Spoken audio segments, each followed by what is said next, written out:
and welcome to this episode of Cold Talks, where we talk about hot and innovative ideas that are happening in refrigeration and cold chain vertical.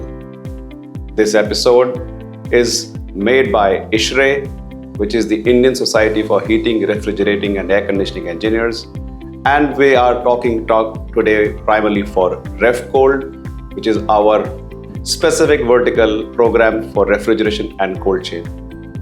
In this episode, we are very happy to have Mr. Anil Kumar Choudhary, who is the Chief General Manager with EESL, and we are really eager to learn and understand what EESL has thoughts and visions about cold chain for this country. I welcome you, Anil sir, on this episode. Thank you so much for being here. Thank you, Ashish ji. My pleasure to be with you and associate with ISHRE or REFCOLD. Thank you.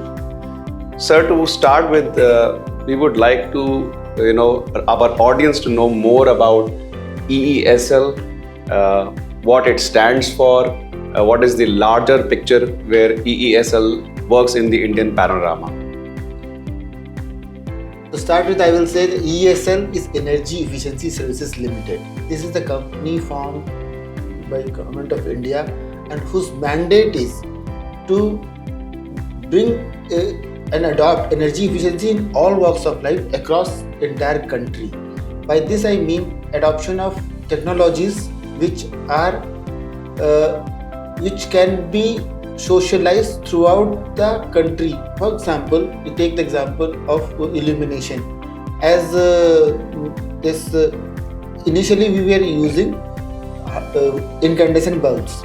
So these 100-watt bulbs, when this CFL came and then LED technology came, EESL piloted with LED technology and then found it's very suitable for India, and at that time its price was around 400 rupees, and we piloted and scaled up and had a tender specification, everything, and we scaled in such a manner that now the price is around 70-75 rupees, and it has been adopted throughout India.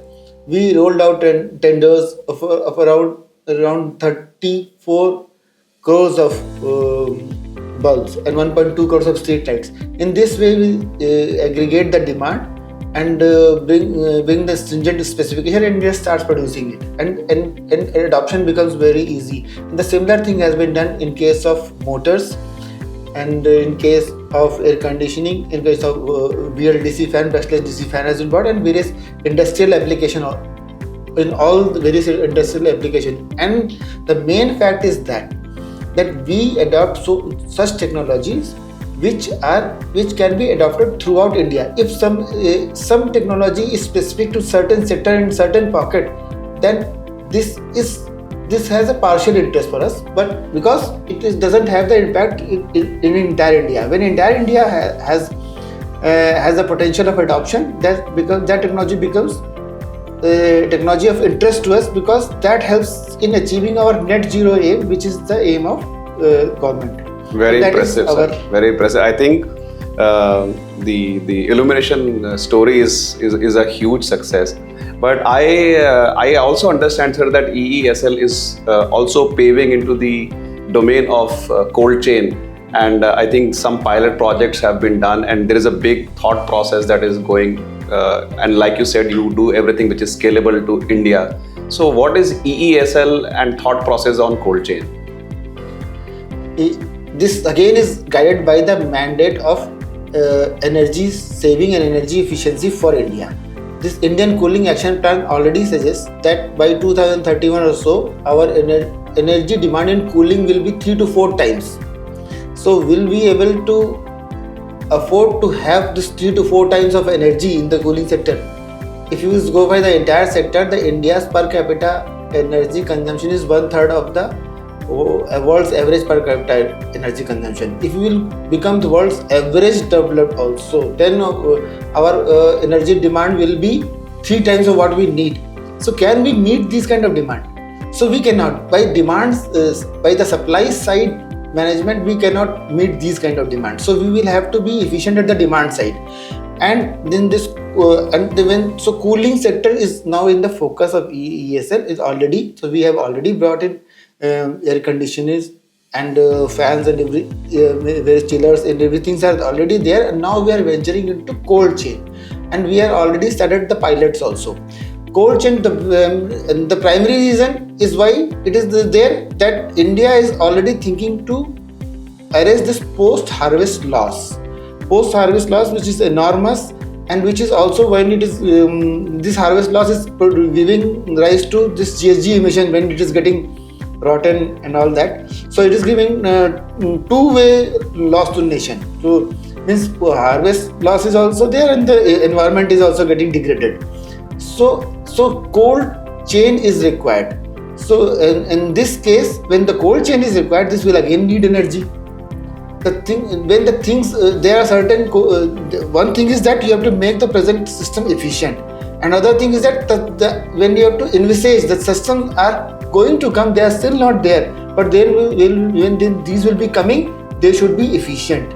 So we are now focusing on those things that India wants it, so let it become efficient right from the day one, so that we don't need to invest in energy producing 3 to 4 times, which we cannot afford.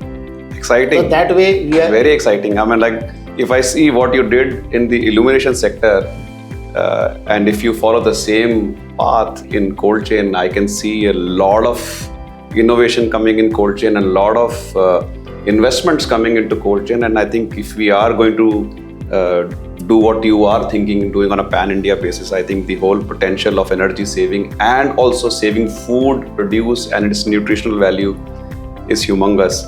So I think we are really excited to see EESL working the path of cold chain. Just a quick question, sir. Like, we are from ISRE, so do you know anything? How do you feel and what do you know about ISRE? So just a small brief.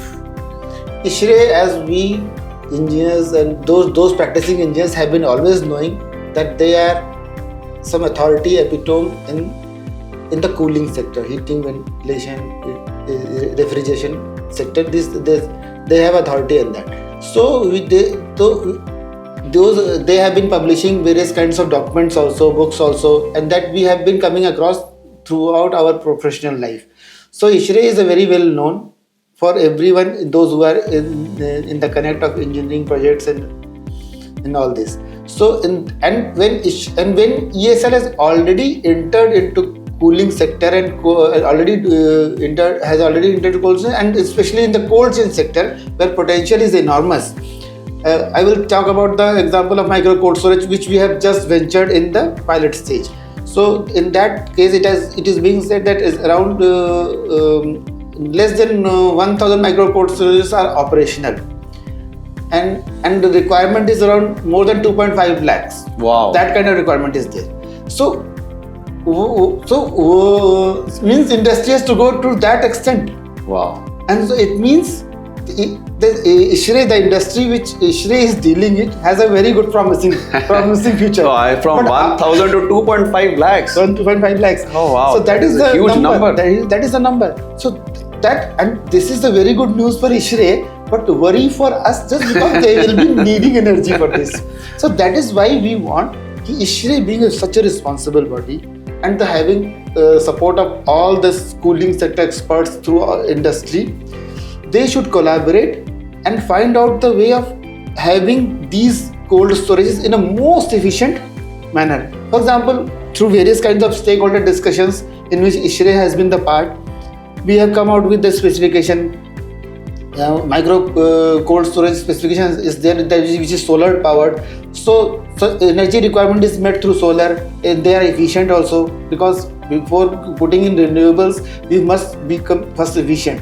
So that is efficiency is met, then so renewable is there. So that kind of specification is there. So that is to be evolved further.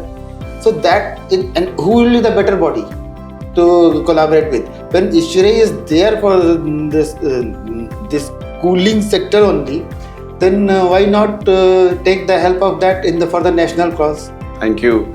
I think to all the viewers, EESL has put a big task, to have really high energy efficiencies, and 2.5 lakh, that is like 250,000 cold storages coming soon. So That's a lot of challenge to taking care of.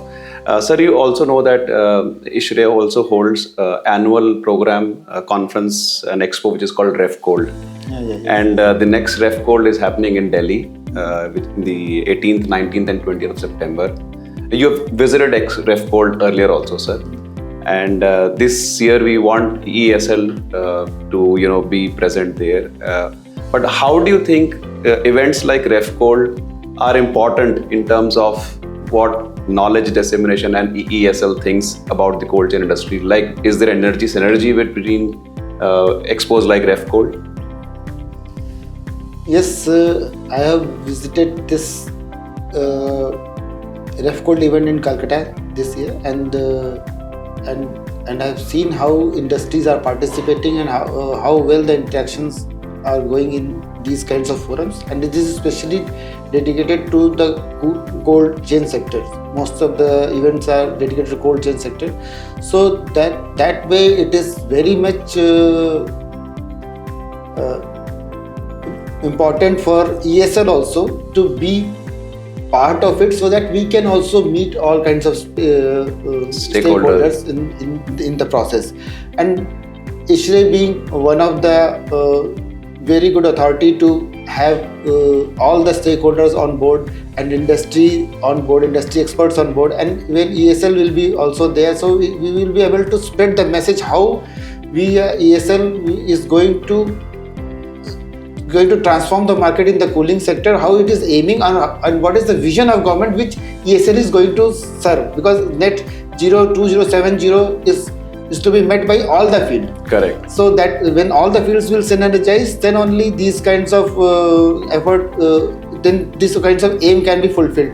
So this REFCOLD, I am looking forward to it, and I want to congratulate ISRE and Ashish you personally, and best wishes for that it should be a very successful event, and we wish that it should be a successful event, because we will be actively participating in that, so that we can spread this message. Because what I have told in initially that we are looking for those technology which can be socialized. So in socialization, not only the technology is important, awareness is very much important. Correct. The awareness in all the forum means those who are the industry, manufacturers, those who are the decision makers, stakeholders of different states, central bodies, they should be aware that these kinds of specifications are being formed, these should be implemented, what kind of subsidy, not subsidy, they are planning everything. So how to implement it, how to scale it up, and the various beneficiaries will be also coming, as I have witnessed in the initial last REFCOLD. Beneficiaries are coming, they must be aware how to adopt this technology. So everything in one platform, if it is there, so is this good for ESL also and for the nation also? Sir, it is a big responsibility you have put on REFCOLD team, but I think with blessings and support like EESL, I think we will have a lot of stakeholders coming there and talking about. I am aware very much that this ISRE is going to take this responsibility very spontaneously. It is not that difficult for ISRE, as I know ISRE. Thank you. So I think, sir, we will not take more of your time. And just as a closing remark, if you would like to reach out, if this message reaches out to a lot of audience and a lot of stakeholders, what would be the last view coming from your desk, from the EESL's desk, to all our community in the cold chain and refrigeration sector? My closing remark will be the summary of what I have said. Just that as a EESL, we are looking for the technologies which are efficient, which are sustainable, and in the cooling sector is no exception. And when ISRE is taking such steps to bring all the stakeholders and industry, everyone worldwide together. So why not utilize this, and let us aim for nation and for the benefit of the consumers, stakeholders, beneficiaries, and the entire nation for the energy security. As energy security, I am talking about from the ESL point of view, and from the national point of view, for cold chain, it is food security also. So that way, and from the industry point of view, the growth of the industry. So it is a win-win for everybody. So why not join it with the full heart and full effort? one should make effort to join this event in any case. Thank you. Thank you. Thank you so much, audience, for being here. And thank you, Anil ji, for Thank you your so much, time and Gigi. courtesy. Thank you. Thank you so much.